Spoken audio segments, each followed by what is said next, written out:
नमस्कार जय जगन्नाथ समस्त को स्वागत करुच्ची मिश्रावती यूट्यूब चैनल को। तो पिला माने तम माने जोटा को वेट करथिले स्पॉट रे को माने इलिजिबल को माने स्पॉट रे अप्लाई करि परिबे तार तो गाइडलाइन आसी जाइछि काहेकि ना तम माने सीपी रे जहा थिला सेटा ही समस्त कहउतिले कि तम माने स्पॉट पई किए कोन इलिजिबल हेबे कि नाही बट स्पॉट रो सेपरेट गाइडलाइन आसी जाइछि देखिपुव यहाँ government of Odisha higher education department तरफ तुम मान 3 तारिख आसी नोटिसटा 3 रे आसी नोटिसटा पिला माने तो ये सब्जेक्ट कौन टे देखीदबा revise guideline for phase 1 waiting list spot round admission into PG course for the academic season 25-26 तो स्पॉट गोटे सेपरेट शेष आसे गाइडलाइन जोटा कि बर्तमान 25-26 आसी जाइए आ को माने या पई इलिजिबल को माने अप्लाई करि परिबे भल भाव देख कहीं तुम मानकर डेट रही थर्ड सिलेक्शन डेट मान थर्ड रो एडमिशन डेट ठीक अच्छे थर्ड रो एडमिशन डेट पूर्व तुम मैंने भल भाव आपको देख तापर तुम मैंने बुझिकी कौन कर डिसीजन नब है तो ये कौन लिखाई ना इन inviting A reference to the subject stated above, I am directed to inform you that it has come to the notice of this department that during the ongoing phase 1 PG admission process, some applicants who had appeared the CPT entrance examination but failed to log their choice of preferred institution within the stipulated timeline. As a result, they were not considered for selection in any the higher education institute पर HEI जो रही during phase 1 तार first selection रे हो second रे हो बा third round रे हो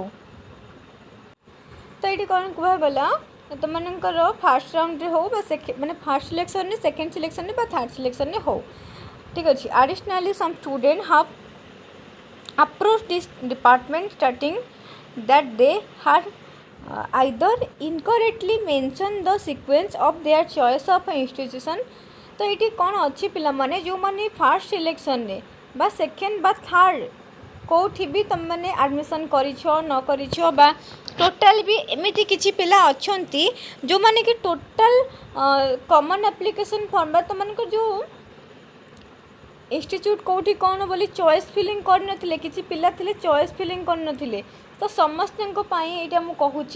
भल भाव शुण शेष पर्यंत देख सबकि जहाँ भी तुम मान स्पॉट रिलेटेड डाउट अच्छी मुझे आशा करुँच तुमको बुझे पारि बट तुमने शेष पर्यंत टे वीडियो को देख पुणी मझीरू देखिकी तुमने कमेंट करदेव मैम केमती है कौन ना यहाँ केमती हम तो शेष पर्यंत देखिले सबकि जान ये गोटे वीडियो ही तुमको सबकि कहवाई चेष्टा करुँची ओके तो ये तुम मानकर कौन कहुई ना तुम फास्ट राउंड हो सेकेंड राउंड हो बा तुम जो fast selection second selection third selection जो मैंने भी सब एडमिशन करदेच से मैंने आउ इलिजिबल हो पार कि ना आम डिटेल्स रे भल भाव यहाँ पढ़ा तापर जापर now after careful consideration the government has been place to allow the applicant who have appeared the CPT entrance exam to re-edit their CF in order to freshly lock their choice of a preferred higher education institute देख तो ये कौन कह जाऊँगी ना खाली तुमको CPT एंट्रांसटा देइथिबा दरकार गोटे पिला कहबनी कि पुणी एंट्रांस देइनु आम अप्लाई करिपरिबु कि नाही गोटे पिला जदि CPT एंट्रांस देइथिबो ना से स्पॉट रे सबु आडू इलिजिबल हो पारिबो जदि किछि भी चॉइस लॉकिंग करनथिबो किछि भी करनथिबो ना से इलिजिबल हो पारिबो ठीक अछि खाली एंट्रांस देइथिबा दरकार तापर ये कौन कह जाऊँगी this facility will be made available after the completion of the third round admission process and the update choice will be taken into account during the fourth waiting list বা spot round selection process तो ये तुम मानकर details रे अच्छी को माने तुम मानकर इलिजिबल हो पारिबो हैला the CF editing facility shall be enable for the applicant who have appeared in the CPT entrance examination 2025 only. Applicant must log in using their existing username and password to access the freshly logged their choice. तो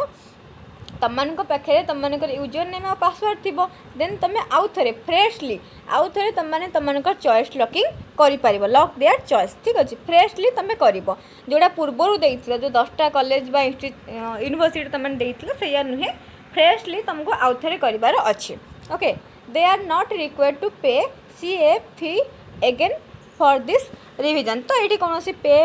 दब बोली कह जाऊ ना कि तुम आउ थे फ्रेशली तुमने चॉइस लॉकिंग कर applicant who how Etah important point पिला माने मन रख ये भल भाव टिके सुन applicant who have already been admitted माने जो माने ऑलरेडी एडमिशन कर सारी से ओके ये से ऑलरेडी एडमिशन कर सारी पुणी कौन कहुई सिलेक्टेड बट नॉट एडमिटेड अर्थात जो माने सिलेक्टेड हो जाइछंती से फर्स्ट राउंड रे हो बा सेकेंड राउंड रे हो बा थर्ड राउंड रे हो से माने सिलेक्टेड हो जाइछंती गोटे कॉलेज रे बा गोटे यूनिवर्सिटी रे तांकर सिलेक्ट हो जाइछि किंतु से माने एडमिशन करि नांती सिलेक्टेड होइछंती किंतु नॉट एडमिटेड ठीक अछि तापर कौन कहुई not selected to all during phase 1 अर्थात फर्स्ट राउंड सेकेंड राउंड बा थर्ड राउंड कौन है जो माने ऑलरेडी एडमिशन कर सारी जो माने सिलेक्टेड है कि भी एडमिशन करी आउ जो माने कोठी भी सिलेक्टेड है नहांती से माने समस्ते स्पॉट पाई एलिजिबल ठीक अच्छे से कौन कहुई selection process are eligible to participate for this waiting list बा spot admission process they are allowed to revise their choice of institution तो ये पिला माने भल भाव बुझीगल बुझीपारी मुझे आशा करुँची जो माने एडमिशन नहीं सारी ओके जो माने एडमिशन कर देइचंती फर्स्ट राउंड सेकेंड राउंड जो थे भी हो ऑलरेडी जो माने ऑलरेडी एडमिशन कर सारी से माने भी एलिजिबल जो माने सिलेक्टेड होइचंती बट एडमिशन करी नाहंती से माने भी एलिजिबल आउ जो माने टोटाल कौटी सिलेक्टेड ही है नाहंती सिलेक्टेड ही है नाहंती से माने भी एलिजिबल स्पॉट पाई बुझी पारल पिला माने स्पॉट पाई को माने एलिजिबल को माने स्पॉट सिलेक्शन करि परिबो अर्थात तुम माने जो स्पॉट रे जो आउ थे चॉइस लॉकिंग हम सेटा को माने करि परिबो बुझी पारल एडमिशन करिकी तुम माने स्पॉट पाई एलिजिबल है पारुछ सिलेक्टेड हो किंतु एडमिशन करन फिर भी स्पॉट पाई एलिजिबल हो पारुछ कि कौनसी भी जगह तुम माने एडमिशन करना से माने भी स्पॉट पाई एलिजिबल होउछ ठीक अच्छे बुझीगल तापर देखिए 3 नंबर पॉइंट कौन कहूँ एति तो आम जानीगले in this waiting list spot admission process applicant can select minimum 1 and maximum 10 numbers of institution option as they wish based on their preference. This choice previously submitted by them will be removed. That applicant must provide a fresh choice of preference in order to participate in this fourth waiting list बा spot round admission process. तो ये कौन कहुँ तुम मनकर पूर्वर जो 10टा institute तुम देइथिलो सेटा से माने रिमूव कर देथिबे जेमिति पूर्वर 10टा इंस्टीट्यूट तुमने देइथिलो वर्तमान स्पॉट रे मध्य तुमने सेतिकी देई पारिबो एठी कोन कहैछि ना मिनिमम गोटे ओके मिनिमम गोटे मैक्सिमम तुमने 10टा देई पारिबो मैक्सिमम तुमनकर 10टा अछि तमे एठी चाहिबो गोटे दबाको भी देई पारिबो काहेकि ना एठी मिनिमम 1 एंड मैक्सिमम 10 कहा जाइछि बुझिगल किंतु तुमने फोन में मेसेज करिबो कि मैम आमे पूर्वर जोड़ा देइथिलो सेटा आउ थरे दबु ना केमिति दबु देख ये गोटे कथा तुम मानक तो कहगला पूर्वर जो 10टा इंस्टीट्यूट देइथिलो सेटा को से माने रिमूव कर देबे ओके रिमूव कर देबे वर्तमान तुमको कहउचंती कि तुम आउ थरे न्यूली चॉइस लॉकिंग करिवो चॉइस लॉकिंग केमिति करिवो देख पूर्वर तुम जो 10टा इंस्टीट्यूट देइथिलो यदि वर्तमान हमर थर्ड सिलेक्शन परे से जगह सीट ही नथिबो धरिनियो उत्कल कथा मुझे कहबी तमाने गोटे पिलाटे फास्ट सिलेक्शन ने उत्कल देइथिला ओके उत्कल से फास्ट सिलेक्शन देइछि किंतु उत्कल रे तार सब्जेक्ट होछि ओडिया से उत्कल रे 64टांक सीट पूरा थर्ड सिलेक्शन ने फिलअप हो जाइछि सी आउ स्पॉट रे उत्कल दब कि रे सी आउ स्पॉट सिलेक्शन उत्कल दब कि आउ कोठी सीट अछि जे से स्पॉट रे उत्कल रे पाइबनी से तुमको न्यूली चॉइस लॉकिंग करने को कह जाउछि प्रथमे चॉइस लॉकिंग करने पूर्वर इंपोर्टेंट पॉइंट होछि सीट तमे माने साइट को जाइंकी कॉलेज आउ यूनिवर्सिटी रे कोठी केते सीट अच्छी देखिबो थर्ड सिलेक्शन ना एडमिशन सरीगला परे आउ को कॉलेज रे केते सीट अच्छी देखिबो सेही हिसाब रे ही चॉइस लॉकिंग करिबो बुझिलो एटा बहुत इंपोर्टेंट कथा एटा बहुत इंपोर्टेंट कथा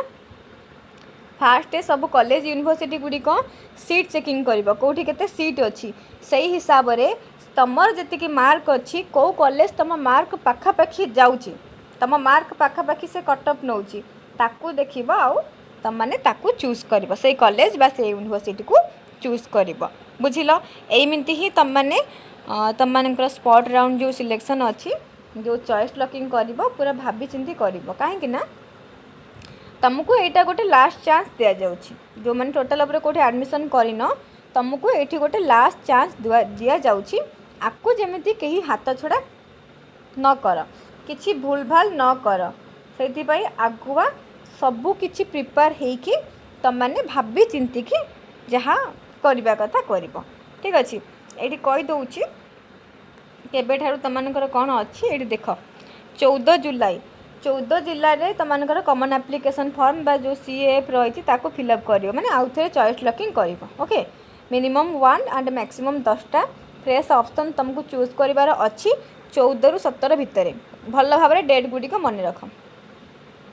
भल भाव डेट गुड़िक मन रख 14 ରୁ 17 भितर तुमर चॉइस लॉकिंग करार अच्छी कहार ना स्पॉट्र चॉइस लॉकिंग आउ थे न्यूली चॉइस लॉकिंग कर सारा 21 जुलाई रे तुमर आसीज कौन ना वेटिंग लिस्ट तुम मेरिट वाइज जो वेटिंग लिस्ट अच्छी सेटा पब्लिश हम कौ दिन ना 21 जुलाई देन तुम्हें मैंने कौन कर 22 जुलाई 2टा बेले कौन कहुई ना publication of selected and waitlisted applicant list by notice board हाँ ये पिला तुमर कौन हम ना 21 जुलाई रे कौन कहुई ना publication of merit wise waiting list at the higher education institute e space higher education institute e-space as well as the waiting rank in the student login तो 22 तारीख दिन तुम पिला माने तुम पाख मेसेज आसो ना जो कॉलेज जो यूनिवर्सिटी तुम चॉइस लॉकिंग कर तार साइट रे तुमने चेकिंग कर तुम केते नंबर वेटिंग लिस्ट कौन अच्छ से सब शो कर ओके ना तुम मानकर आईडी लॉगिन करके पाइज तापर रिपोर्टिंग कर यहाँ हूँ मेन 23 तारीख तुम देख 23 तारीख कौन कहुई ना 10टा ରୁ 2ଟା भितर 10टा ରୁ 2ଟା समय दिखाई तुमने रिपोर्टिंग कर जो मैंने जितने नंबर वेटिंग लिस्ट अच्छ रिपोर्टिंग कर reporting of selected applicant to take admission in one the selected higher education institute where the total differential admission fee will be deposited directly at the higher education institute online mode तो तुमको online mode रे ताको payment करने को पड़ो आउ 23 जुलाई 10 ରୁ 2ଟା भितर रिपोर्टिंग करने को पड़ो पुणी 24/10 ରୁ 2ଟା भितर भी तुमर पुणी रिपोर्टिंग कर टाइम अच्छे माने 23 तारीख भी रिपोर्टिंग कर 24 तारीख भी रिपोर्टिंग कर ओके तापर तुमर कौन कहुई पिला माने